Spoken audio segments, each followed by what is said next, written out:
நண்பா தளபதி ஃபேன்ஸ் எல்லாத்துக்குமே வணக்கம். சப்ஸ்கிரைப் பண்ணாத தளபதி ஃபேன்ஸ் வந்து சப்ஸ்கிரைப் பண்ணிக்கிங்க நண்பா. ஸோ நான் வந்து ஒரு கேவலமான மனுஷங்களை வந்து பார்த்துருக்கேன். ஆனால் இந்த அளவுக்கு வந்து ஒரு கேவலமான பிறவியை வந்து நான் பார்த்ததே கிடையாது அப்படின்ற மாதிரி தான் இருந்துட்டு இருக்கு. ஸோ சிவகார்த்திகேயன் வந்து இன்னைக்கு முழுக்க எக்ஸ்போஸ் ஆயிடுச்சு. சிவகார்த்திகேயன் யாரு, சிவகார்த்திகேயனோட எண்ணம் என்ன, சிவகார்த்திகேயன் வந்து என்ன நினைச்சிட்டு இருக்காரு அப்படின்ற மாதிரி வந்து எல்லாமே வந்து தெரிஞ்சிருச்சு. இன்னைக்கு முழுக்க எக்ஸ்போஸ் ஆனதே வந்து சிவகார்த்திகேயனை போட்டு வந்து இவ்வளோ அடிச்சிட்டு இருக்காங்க. இவ்வளோ வன்ம புத்தியா, இவ்வளோ ஒரு கேவலமான எண்ணமா, நான் ஜெயிக்கணும் அப்படின்றதுக்கு வந்து என்ன வேணா செய்யற மாதிரியான ஒரு கேடுகட்ட புத்தி இருக்கா அப்படின்ற மாதிரி வந்து சொல்லிட்டு இருக்காங்க. ஸோ சிவகார்த்திகேயன் வந்து இன்னைக்கு என்ன பண்ணிருக்காங்க, என்னென்ன எக்ஸ்போஸ் ஆயிருக்கு, சிவகார்த்திகேயன் வந்து ஏன் எல்லாம் போட்டு அடிக்கிறாங்க, சிவகார்த்திகேயனோட அந்த கேவலமான புத்தி என்னன்றது வந்து சொல்றேன். சிவகார்த்திகேயன் நடிச்ச பராசக்தி திரைப்படம் வந்து படுதோல்வி அடைஞ்சிருக்கு. யாருமே வந்து பார்க்கவே கிடையாது. தியேட்டர் பக்கம் வந்து யாரும் வரவே தயாரா இல்ல.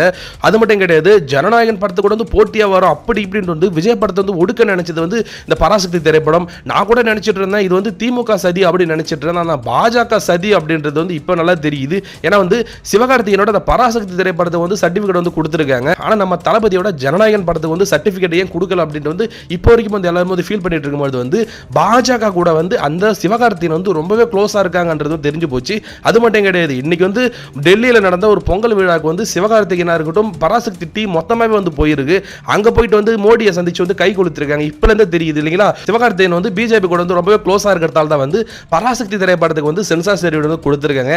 நம்ம தளபதி வந்து பிஜேபி எதிர்க்கிறாருன்ற ஒரே ஒரு காரணத்துக்காக வந்து நம்ம படத்துக்கு வந்து இந்த மாதிரி வந்து கொடுக்காம மிகப்பெரிய ஆள் வந்து இழுத்தச்சு வந்துட்டு இருக்காங்க. அது மட்டும் கிடையாது, சிவகார்த்திகேயன் வந்து படம் ரிலீஸ் ஆகணும், தான் நல்லா இருக்கணும் அப்படின்றதுக்காக யாரை வேணா கெடுக்கிற கேரக்டர் அப்படின்றது வந்து இதெல்லாம் தெரிஞ்சு போச்சு. ஏன்னா பிஜேபிக்கு வந்து சொம்படிச்சாலும் பரவாயில்ல, திமுக வந்து சொம்படிச்சாலும் பரவாயில்ல, நம்ம படம் வந்து ரிலீஸ் ஆகணும், பின்னாடி வந்து பிரச்சனை வரக்கூடாது அப்படின்றதுக்காகவே வந்து குடும்பத்தோட வந்து போயிருக்காரு. அது மட்டும் கிடையாது, மொத்த பராசக்தி டீம் வந்து போயிருக்குங்க.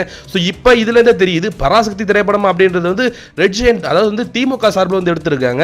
ஸோ இன்னைக்கு வந்து பராசக்தி டீம் வந்து மொத்தமா வந்து டெல்லி போய் வந்து மோடி வந்து சந்திச்சிருக்காங்கன்ற போதே தெரியுது. ஸோ பிஜேபி திமுக ரெண்டு கள்ள கூட்டணி வச்சிருக்காங்கன்றது வந்து இதுல தெரியுது. ஸோ திமுகவா இருக்கட்டும் பிஜேபியா இருக்கட்டும் அண்டர் கிரவுண்ட் டீலிங் வச்சிருக்காங்கன்ட்டு வந்து நம்ம தளபதி வந்து சொல்லிட்டே இருப்பார் இல்லைங்களா, அது இன்னைக்கு வந்து ப்ரூஃப் ஆயிடுச்சு. திமுக சார்பில் எடுத்த பராசக்தி திரைப்படத்தை வந்து பிஜேபி காரங்க வந்து புகழ்ந்து தள்ளிட்டு இருக்காங்க, காங்கிரஸ் காரங்க வந்து எதிர்ப்பு தெரிவிச்சிட்டு இருக்காங்க. ஏன்னா காங்கிரஸ் அப்படின்றது வந்து நம்ம தளபதி கூட வந்து கூட்டணி வைக்கிற மாதிரி தான் வந்து இருந்துட்டு இருக்கு. ஸோ அதனால வந்து பிஜேபியா இருக்கட்டும் திமுகவா இருக்கட்டும் கள்ள கூட்டணி அப்படின்றது வந்து பராசக்தி டீமா இருக்கட்டும் சிவகார்த்திகேயன் வந்து பொங்கல் செலிப்ரேஷன் வந்து டெல்லியில போய் பண்ணதை வச்சு வந்து எல்லாத்துக்கும் தெரிஞ்சு போச்சு. சிவகார்த்திகேயன் வந்து இந்த அளவுக்கு வந்து கேவலமா யோசிப்பாரு அப்படின்ற மாதிரி வந்து யாருமே நினைச்சு பார்க்கல அப்படின்ற மாதிரி தான் வந்து கமெண்ட் செக்ஷன் ஃபுல்லாவே கிழிச்சிட்டு இருக்காங்க.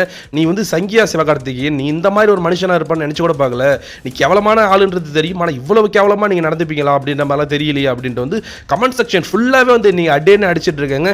சிவகார்த்திகேயன் நீ எக்ஸ்போஸ் ஆயிட்ட, நீ வந்து ஒரு சங்கியா மாறிட்ட, திமுகவும் பிஜேபி வந்து கள்ள கூட்டணி வச்சுட்டு தான் அந்த மாதிரி வேலைகள் வந்து பார்த்துட்டு இருக்கு அப்படின்ட்டு வந்து போட்டு பொழந்துட்டு இருக்காங்க. ஸோ இதை பத்திலாம் நீங்க என்ன நினைக்கிறீங்கன்றத மறக்காம வந்து கமெண்ட்ஸ்ல சொல்லுங்க. சப்ஸ்கிரைப் பண்ணாத தளபதி ஃப்ரெண்ட்ஸ் வந்து சப்ஸ்கிரைப் பண்ணுங்க நண்பா. தேங்க்யூ.